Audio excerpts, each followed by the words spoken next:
I am very honest and I'm very direct. I'm very Danish with everything that comes with that, so I don't really filter things. I think there's a lot of fake things going on, first of all. People are saying a lot what they think is a popular opinion. They keep being repetitive, nothing new or innovative. A lot of people are afraid of actually saying something that cut to the noise. I was sitting in a panel discussion yesterday, and one of the girls was saying, you know what, I'm sick and tired of panels where we always just have to sit and push our companies. So we just do something that is honest. And I was like, yes, there's no bullshit. But I realized that one of the things I've not been good at was being political. For instance, make sure that other leaders, other stakeholders in the company works well with you. It's not enough that your team like you and you like your team. If nobody else likes you, it doesn't matter because nobody is going to help your team. Nobody's going to communicate with your team. Nobody's going to make it easier. I can survive cancer. I can survive anything. Even when I meet an asshole sitting in front of me, I would just think and, be there physically, and I would just think you could just fuck off. I feel that's very little thing that can really throw me off my game at this point. I am very appreciative for being alive and I wake up. And obviously, even if something sucks, this too will pass. Welcome to the iGaming Leader podcast. I'm your host, Leo Judkins, founder of the iGaming Leader Mastermind. And on this show, I sit down with some of the most inspirational and forward-thinking leaders in our industry, diving into the real challenges, high-stakes decisions, lessons that shape our industry. If you're a VP, director, or an executive in iGaming, this podcast is built for you. Before we dive in, a quick thank you to our sponsor, SumSub, the full-cycle verification platform trusted by top iGaming operators worldwide. SumSub helps onboard players quickly, stay compliant, and prevent fraud, all without slowing growth. More information in the description.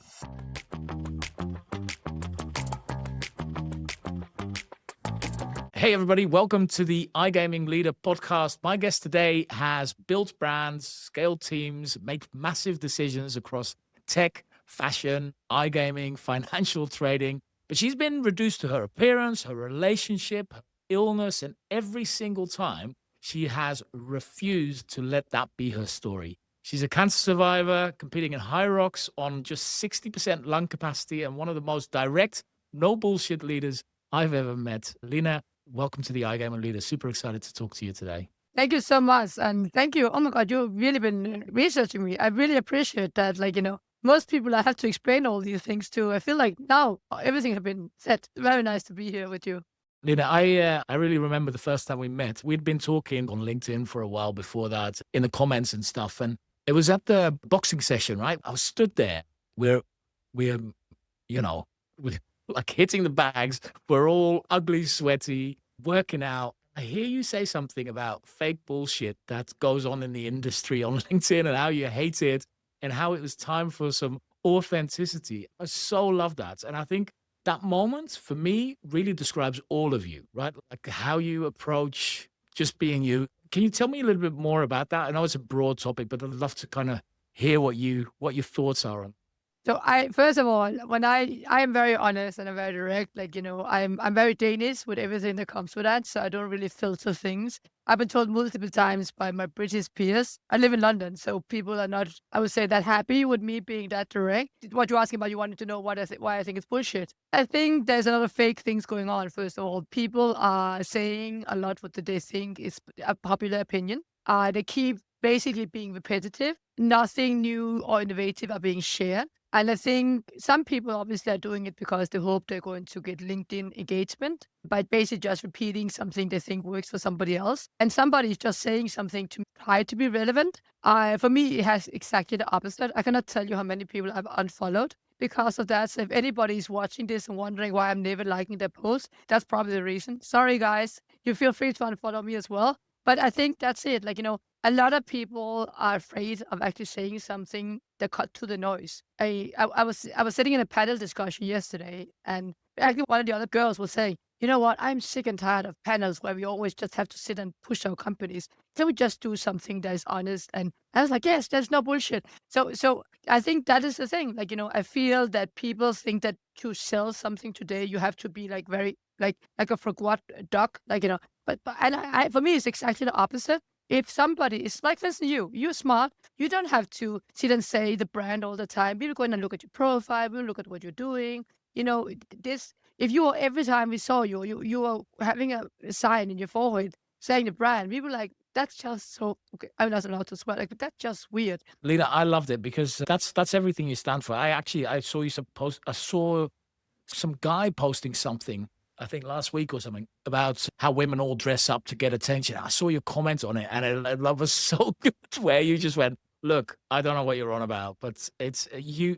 I think you just have such a good way of like not. I don't know how to describe it. Just not playing the PR game, and just being like, this is what you get, and this is what you see. And like one of the big things that I often think about with you is that like you've been reduced to the things over years, right? Like I said in the intro, the things that you've associated with your appearance, illness, which we'll talk about a little bit more.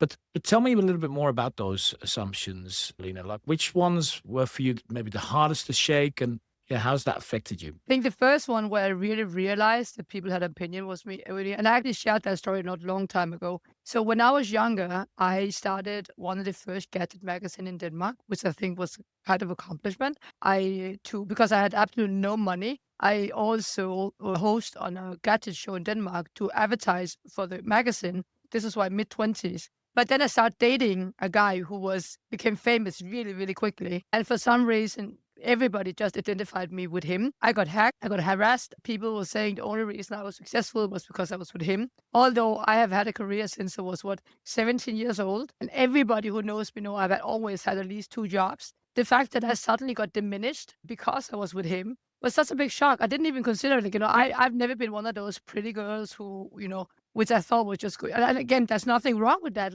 This is just, but I've always been a nerd. I've been like one of those who opens a computer and look inside and look at the motherboard, look at everything. Okay, I tried one also because I tried a bit too much. But because I'm such a nerd, I never even considered that people would be put me in a box and say, oh, she's only successful because she's dating this guy. It was such a big shock for me for it. And I remember we didn't break up because of that, but ultimately it did have a big strain on the relationship that I didn't want to be known as his girlfriend. If anything, he should be known as my boyfriend. Did the first gadget magazine, but yeah, but unfortunately, that's not how the world is. And since then, I've been super mindful about how people are seeing me. I know that some people will say, because again, I dress exactly like I want. And I know there are some people who think that can be too much or too little. And back to the comment that you mentioned that you saw I did last week, that guy, I think, removed me from LinkedIn because of it. He didn't reply. This is the thing. I am sick and tired being told that, a woman who can do this have to look in a certain way. You know what? If I want to run around in an orange dress and being a big, colorful, that is my prerogative.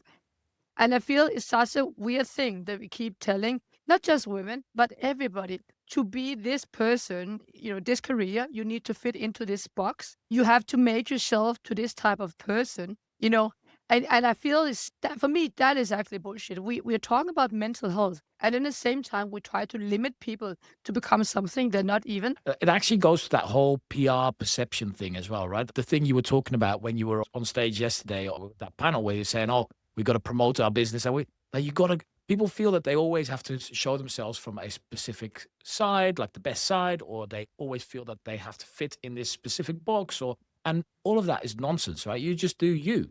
So tell me a little bit more about what you said there earlier, where you said, I'm actually really mindful about what I look like. But I know people have a perception of me when they meet me, because particularly if I come in, in a dress where they maybe feel like showing a bit too much skin. And instantly I'm put into a box that I'm maybe not smart enough or maybe not that. And the thing is, I consider myself to be a hardcore nerd. I'm old East, but I did play Counter-Strike for many years. I'm one of those people who got an MP5 just because it was my favorite weapon in Counter-Strike. So I consider myself to be one of those people, who, if I need a skill, like if I need to do development, code ASP, JSP back in the days. But of course, when you then come all dressed up, like for instance, I did my MBA for some years back. This was during the lockdown. I always had this thing since I was sick that I never want to look at a tired or sick person in the mirror. So doing all these sessions, I came with a bright lipstick, and I even had a wardrobe. I called my lockdown wardrobe, with basically a running short, but a really cute top. So in the meetings, I look glamorous. And considering that I always had my foot into fashion, I felt that I had to be the representative to that as well. And I'd be honest, when I joined, this is one of the best business schools in UK with my broken Danish accent. And I'm sitting there, and you can see that this is a lot of academic people, and they think I'm stupid as fuck. They don't even hide the fact. They thought I was stupid. I could come into one of the meetings, and I would say something, and everybody would just be quiet. And then, like 30 seconds, they would just continue, like they didn't hear me, like I was just invisible. I actually started the hashtag invisible woman after that, because I realized there is something. And then I remember I was like, should I try to make myself fit into this? Should I try to change myself? And you know what? I just got more bright lipstick. I got even better, more ruffles. So I always wish when I came into a room that I could come in and being all dark and mystical and, almost restrain myself a little bit. And I tried. It's so funny. I actually just wrote a post that said that I'm publishing tomorrow. And I always thought, like, you know what? If I cut this, of myself and this of myself, then ultimately I'm going to be what people expect me to be and I will fit in. But I also realized that I will be so grossly unhappy, because I am just not that cute little thing sitting on the shelf and looking in a certain way. I need to be loud. I need to follow my passion. And yes, when I was younger, I was not confident as I am now. Like, when I was younger, I really, I would lie in my bed in the evening. I just hate the fact that I was that weirdo that couldn't fit in. And there was moments where I was like, yeah, where I really thought like there's not room for people like me in the world. But then with age and maybe even with illness, I learned, you know what? There's always somebody. Maybe there's not as a parent, and maybe take a little bit more time. They're there. And the rest, if they're judging you for the way, it's not really my problem. Yeah, let's talk a little bit about illness and how that's affected you. So, for people that don't know, you were diagnosed with incurable cancer in 2013 while building your career and raising a family. So, tell us a little bit more about that. What did that do to you? How did it change your perception? I got diagnosed just after my second child was born. And in the beginning, I was actually not to worry because it's thyroid cancer, and everybody say thyroid cancer is the good cancer. That's bullshit. Do never ever say to anybody that any kind of cancer is a good cancer. But that meant that I didn't think, oh, I'm going to have a surgery, and that's it. Then after almost a year, they realized it's incurable because I become immune to the only known treatment. At this point, I already had one surgery and one radioactive iodine treatment. For people who don't know radioactive iodine, it's basically radiation. That means that you cannot be around any vulnerable people for a given period of time, which meant I had to be away from my children for 4 and 6 weeks. And I think most parents know how terrible it is to leave your, at that point, 2.5-year-old and 6-month-old baby and not knowing what's going to happen. So I wish I would say I was like super dignified when this happened. I was not. I was very self-pity. I have absolutely no doubt, like no understanding of why my husband is still with me. I was like yelling and screaming. Then I went into depression, was lying in my bed, just feeling really, really sorry for myself. Because when you hear something like incurable, it stops your world. There's no way you can mentally prepare for something like that. But the thing is, my kids is very good. Like I think they realized something was going on, and they ended up lying with me in bed.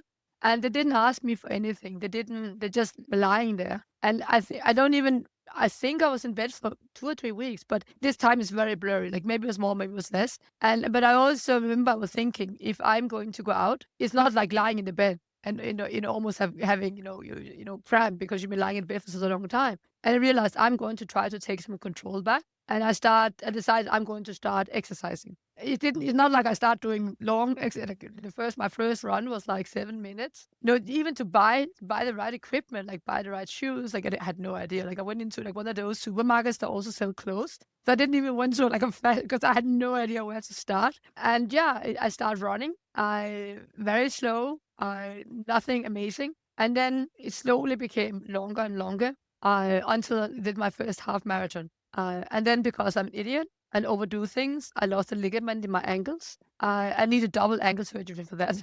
Oh my God. This is really just showing that sometimes I really need to step up and think a little bit what I'm doing. But yeah, but the good thing about that was exactly what inspired me to become a shareholder and start a shoe company with comfortable high heel shoes. So let's talk about that, Lena, because I truly believe that our mess becomes our message. I think sometimes the hardships that we have to go through, that we fight through, they make us so much stronger. They become our teachers, right? And they also create the fuel that we need to create the behavior change that we want in our lives to become a different person. So that's where I wanted to go with you next. Like, what is it? I mean, you already said when you're somewhere and you go on camera, you don't want to look tired or sick. That's one of the things you said, right? I'm assuming that's coming direct from that.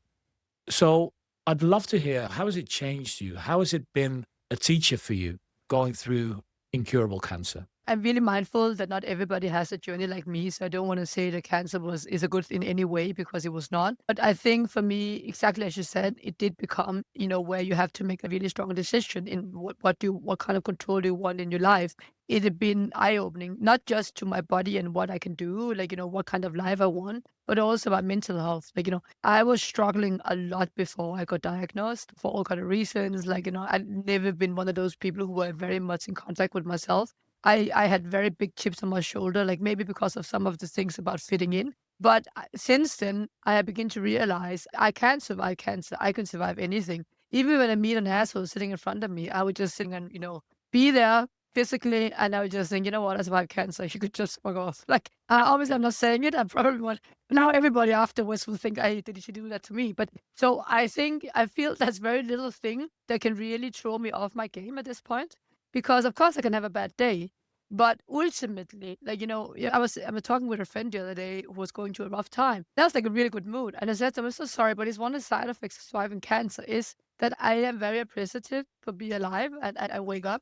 And obviously, even if something sucks, doesn't mean that this too will pass, which I really believe is something my husband always say. And I really believe that anything will also pass. And I think that is the thing it really taught me. I bet it gives you such a different outlook on the challenges that you go through because they're all insignificant in comparison to what you've already faced, right? So looking at your career then, Lina, you've moved a lot, right? Different companies, different industries, different continents. We've talked about it beforehand. You're going from Rio to the other side of the world, back to Rio. What is that for you? Is that ambition, restlessness, or something else? And what have you learned about yourself from each of those moves? So I am a very passion-driven person. And I was actually thinking about it because I left such an amazing job, paid me an amazing salary. And at that point, my boss even said to me, can you just work a bit slower because you make everybody feel really bad about themselves? And I could have stayed in that role and had an amazing salary. It was 100% remote. But that's the thing. Like, I am extremely passion driven as a person. And if you look at my career, there is a rest. You can see what kind of interest have been following me through my life.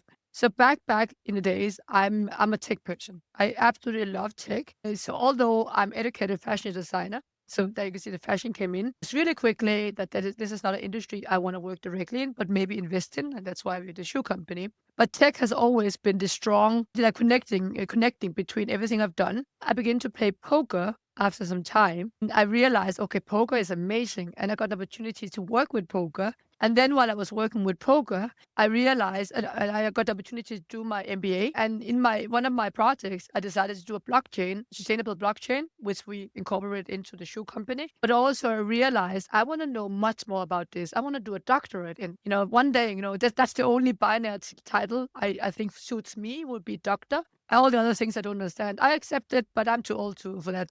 But for me to understand proper, I need to not just know it from a theoretical point of view. I need to work with it. So I wanted to work in fintech. So that's why I'm working in fintech now. And in all fairness, I wouldn't be surprised in 5, 10 years, I work in live tech on blockchain, which is ultimately where I want to go. Even if it looks like I'm just like, it is very much what my passion and where I feel that I can put most into at a given time. It's like Steve Jobs said, right? You connect the dots looking backwards. And I think that's often true when you follow your passion. So through all those transitions in those different places, different industries, different companies, different jobs, what's maybe the hardest decision that you had to make as a leader? And looking back, do you think you got it right? No, I don't think I'm ever.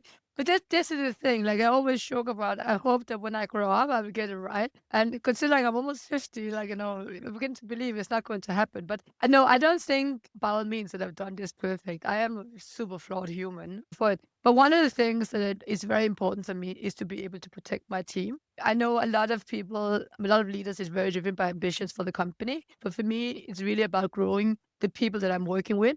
When I hire people, I always say like one day you will be able to, replace me. And I really truly believe that. And I'm really happy that if you go back now and see what companies I've been in, you would actually see that have happened. And that for me, I feel is one of my strongest assets as a leader and as a human, that I give people that ambition, but also confidence to believe in their own growth. And let's be honest, people who believe in themselves, they can rock the, everything. And I think when I've been in situations where I could not protect my team, there was in a situation where I had one team, I took over another department, and two people left, but I was not allowed to hire two new people. So my existing team had to take that extra job. And they were already, my opinion, grossly underpaid. I couldn't, because in the end I knew like I would never have to ask them to work late, because if they thought I was online, they will come on. But I felt so guilty that they did that. And then ultimately I had to leave that company. And I told the new guy, the particular two people, because one of them should have actually taken that job. If you don't promote them, I'm going to take them with me. I will give you 3 months. And he didn't promote them, so I took them with me to the new company when I could. And did you leave that company on principal questions, like the things that were against your value? Was that it because of the team or? 100%. And I had a very good talk with HR. And funny enough, I was the only one the HR ever took out for a goodbye lunch as well. I think she respected that a lot. Like, it's a very big company. And of course, it's easy to only think about yourself. And there's a lot of people does that. And I'm not blaming people for doing that, because there have been situations where I've left companies and would have no plans. And my husband would look at me like, again, why did you do this to yourself? But the thing is, I believe that if the more you begin to compromise your values, the less they become. And ultimately, your values have become so small that you don't even recognize them anymore. And I just decided in my life that's not how I'm going to be. I'm very scrappy. Worst case, I move out in my holiday home. I have like a static caravan, and then I rent out my house. I will always find a way. Well, there's two things to that, Lena, though. Like, one is a lot of people are not really clear on what their values actually are. They kind of know it, they couldn't articulate it. And I think the second thing, what you're also right, is that they make them smaller, right? Because they're maybe not clear on them, or they compromise on it because they feel they have to, maybe because of golden handcuffs or whatever it is. So let's turn that into a lesson for anybody that's maybe not clear on their values or feels that they're diminishing, or somebody that feels that they have got to compromise on their values. What would your advice be to them? I think the whole question is, why do you do things? Understand that you have responsibility. Everything is about what kind of life you want. As you know, I exercise a lot, and exercise for me is investment into my health. It's investment into be a better person. Hopefully, stay around for my children. And everything I do is for my children. What kind of role model do I want to be? Like, do I want to be somebody where I can go back to my children and say, you know what? I did everything in my power. It didn't work out, but I did everything to do it right. So I speak a lot with them about this as well. So I think, I don't think my way is the only way. Of course, we're all different. Everybody have to decide for themselves. And I would never, ever judge anybody for taking other decisions. But ultimately, if you lie in the bed in the night and you think, you know what, I hate my job, I hate my life, you need to ask yourself, is it worth it? Is it worth for you to cut away part of yourself to stay in that role? Or is it okay to have 6, 12 months where you really just have to be scrappy and do whatever to take all kind of weird roles that you never ever thought that you were going to take? But in my opinion, no job is a bad job. And believe me, I've done a lot of weird jobs. And I'm proud of myself that I've always been able to take care of myself. And I think that is the thing. Like, I don't care about titles. You know what? I have been cleaning when I was younger. You know what? That's absolutely fine. So I think that's the thing. Can you live with it yourself? And if that's how you see it, keep going. But if you don't, ask yourself why, to begin to write it down. Great advice. Okay. So let's talk a little bit about team. You mentioned just now that team is far more important to you than like the business itself. And I mean, you've operated in many different industries where rules constantly change, right? Regulation, licensing, market access, very similar to how iGaming operates as a whole. But how do you what is your approach? How do you lead a team when you genuinely don't know what's coming next? And what do you do when you get it wrong? We have a situation right now in Brazil, exactly when we were there. And I think the uncertainty, obviously everybody's worried, like, would this thing impact their job? Would that impact anything? And I get that. I feel clear communication is one of the most important things. Like, at least don't ignore or diminish people's feelings about this. Make sure that they know they can always come to you and talk. And as soon as you know something, you communicate it. I think the problem is if you feel like, that your leadership is not taking care of you. But if you feel that they're protecting you, you will be much more calm. So for me, communication, very important. No over communication in this case, although I do like to communicate a lot.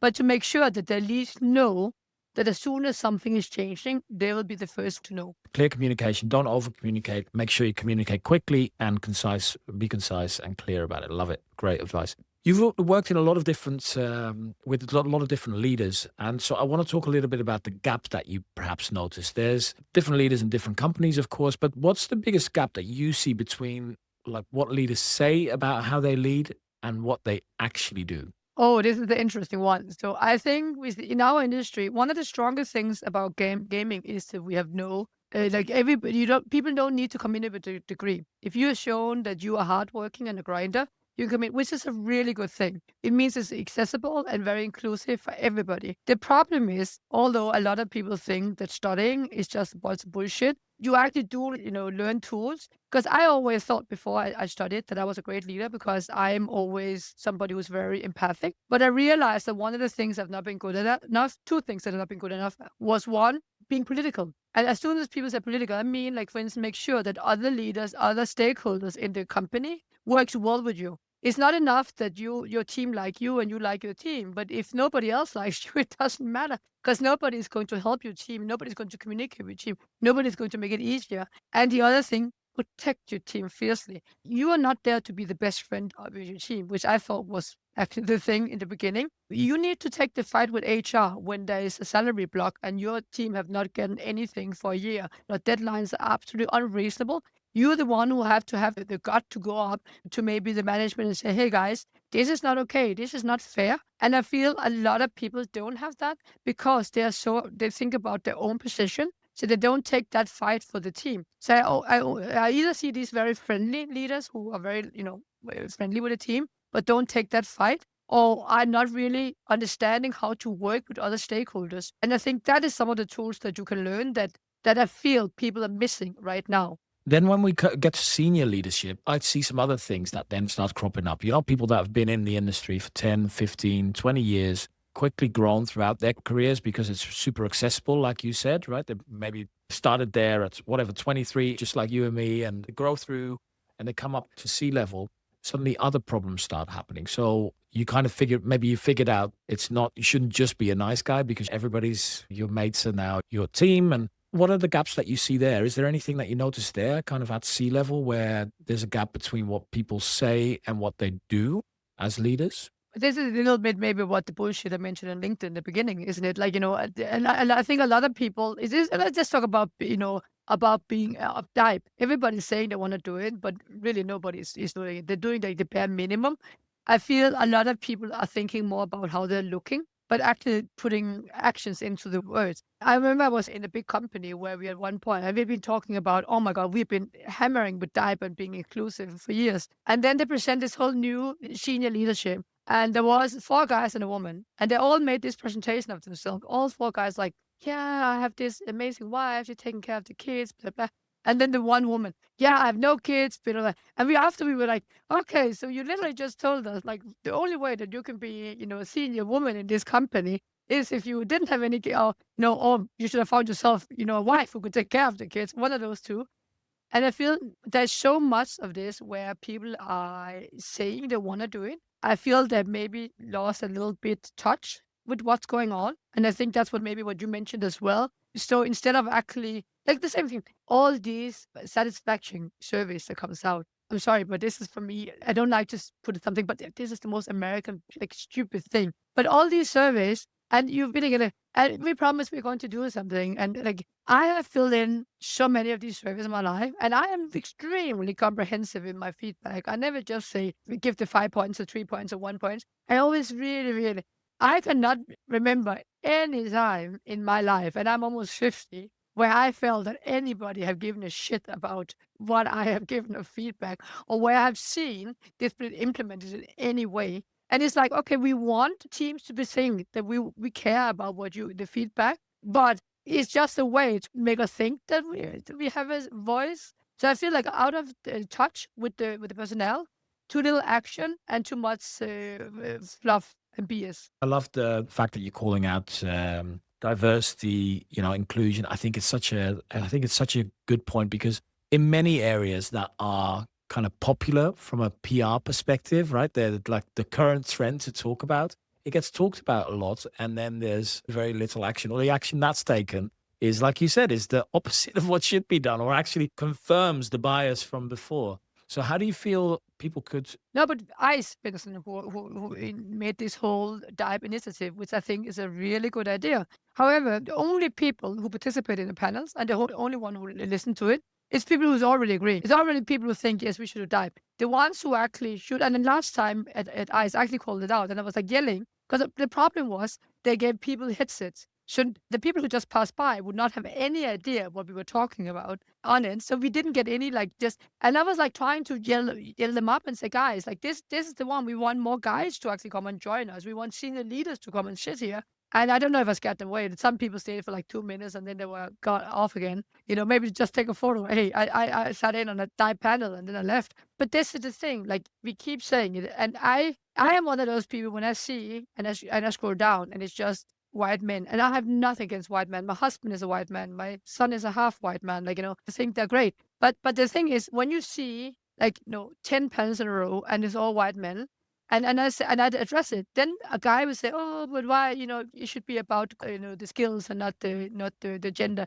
And I agree on that. But did you invite just one woman to the table to discuss it with her before you dismissed her? This is not a question about me not liking white men. This is a question about, did you give the other person a chance to actually say something before you said, "Oh, there's no women who's competent enough to be here," or any of color. This is why I always say they invite me, because I'm getting 3 of the DIVE boxes. I get like color, little person. I don't know how to say that.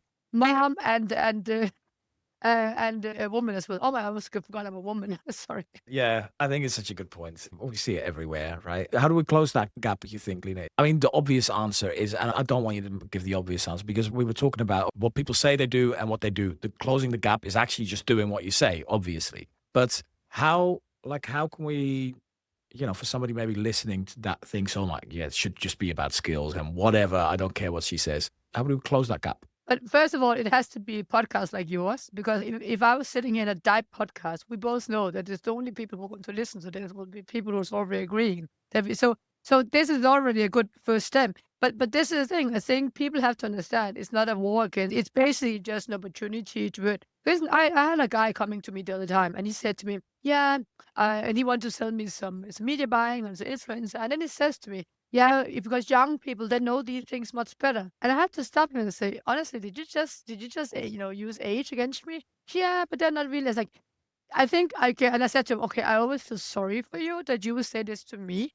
Like, I probably been, first of all, I've been online obviously since web 1, 2, and now 3. And on top of that, I super nerd, and you're telling me that you're going to teach me how to." And then he didn't even know how to get his QR code on Telegram. And I was like, I felt so, and he got really nervous. I rattled him quite a lot. But this is thing, these presumption that we have. As soon as we said DIVE, we instantly think, okay, now it's a woman who hate men, who they want to burn their bra and want to yell, and throw things at them. So all these presumptions that there is around gender and around things, that has to be limited.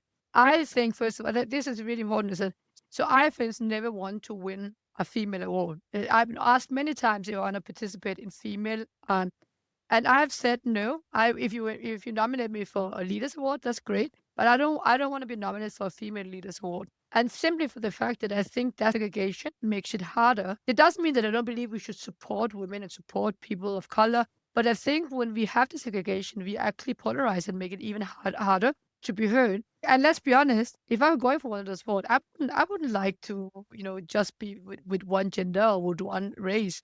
And I think that is a start to do it. Every time I see these things, I get a little bit, I know why they're doing it, but I think it's a huge disfavor for the conversation, because guys who sit there, even if they say they like it on LinkedIn, they'll think, why? Why do we need either for best leader, best entrepreneur, best whatever? It shouldn't be gender specific, in my opinion. That makes a lot of sense. I want to ask you one last question. I love what we talked about so far, and I want to go back to what you were saying halfway through about you sitting there, people going quiet after you've said something, you having doubted yourself for a long time in the beginning of your career on whether or not you should have changed that, and realizing that you would have been really unhappy if you would have done that. I want you to take me back to that period in your life. If you would go back there to that time, when you were perhaps just starting out and you were having those doubts in your mind about if you should be compromising on your behavior, being Lina, the outspoken fighter that's turned up here today,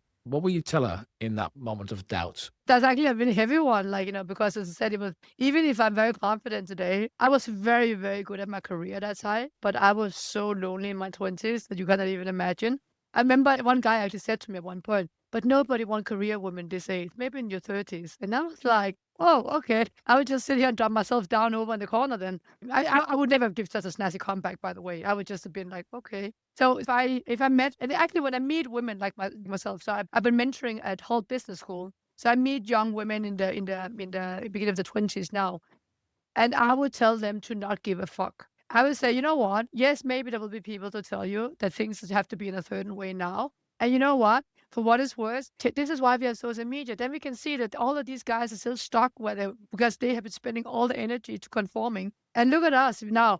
We can be divas and queens later. And that's what I was showing. And that's actually what I'm trying to also come across on LinkedIn, what I'm trying to tell. I had some women who was like very about, if you do business, you have to wear a suit. You always have to wear a suit. You have to look a certain way. You have to become a little bit more grayish. You have to be a little bit more this and that. I said, no, no, no, no. That's absolutely wrong. Like if you want to blend in with the furniture, yes, that's what you can do. But you know what?